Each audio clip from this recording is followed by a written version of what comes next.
Assalamualaikum warahmatullahi wabarakatuh. Nama saya Lisardo Rizky Srimadana Nasution, NIM 20 20 15 11 30, kelas 4D. Saya akan menjelaskan tentang reformasi pendidikan. Reformasi pendidikan bersifat sasarannya yaitu manusia, mengandung banyak aspek dan sifat sangat kompleks. Karena sifatnya yang kompleks itu, maka tidak sebuah batasan pun yang cukup memadai untuk menjelaskan arti pendidikan secara lengkap. Batasan tentang pendidikan yang dibuat para ahli beraneka ragam dan kandungannya berbeda-beda yang satu dari yang lain.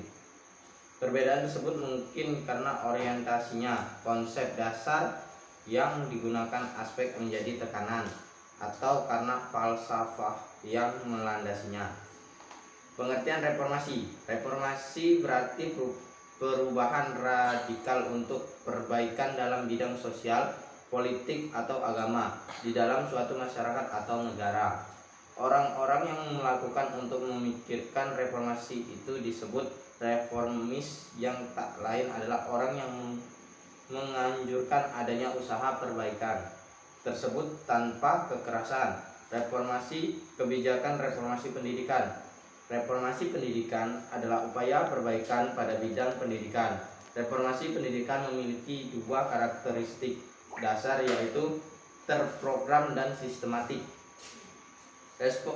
Reformasi pendidikan yang terprogram menunjuk pada kurikulum atau program suatu institut pendidikan. Yang termasuk ke dalam reformasi terprogram ini adalah inovasi. Inovasi adalah memperkenalkan ide baru, metode baru, atau sarana baru untuk meningkatkan beberapa aspek dalam proses pendidikan agar terjadi perubahan secara kontraks dari sebelum dengan maksud-maksud tertentu yang ditetapkan. Reformasi pendidikan merupakan usaha yang dilakukan dengan sengaja dan sistematis untuk mendorong, membantu, serta membimbing seseorang untuk mengembangkan segala potensi sehingga ia mencapai kualitas dari yang lebih baik. Proses informasi yang sangat cepat karena kemajuan teknologi semakin membuat horizon kehidupan planet dunia semakin luas dan sekaligus dunia semakin mengerut.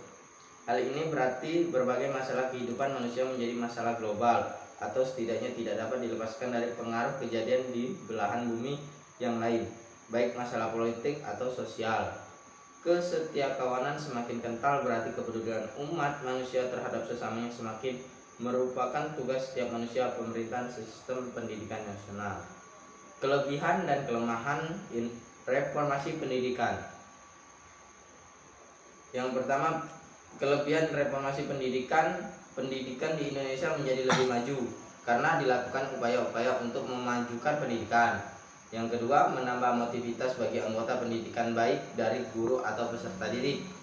Kelemahan reformasi pendidikan yaitu sistem pendidikan yang kaku dan sentralistik, dan sistem pendidikan nasional tidak pernah mempertimbangkan kenyataan yang ada di masyarakat.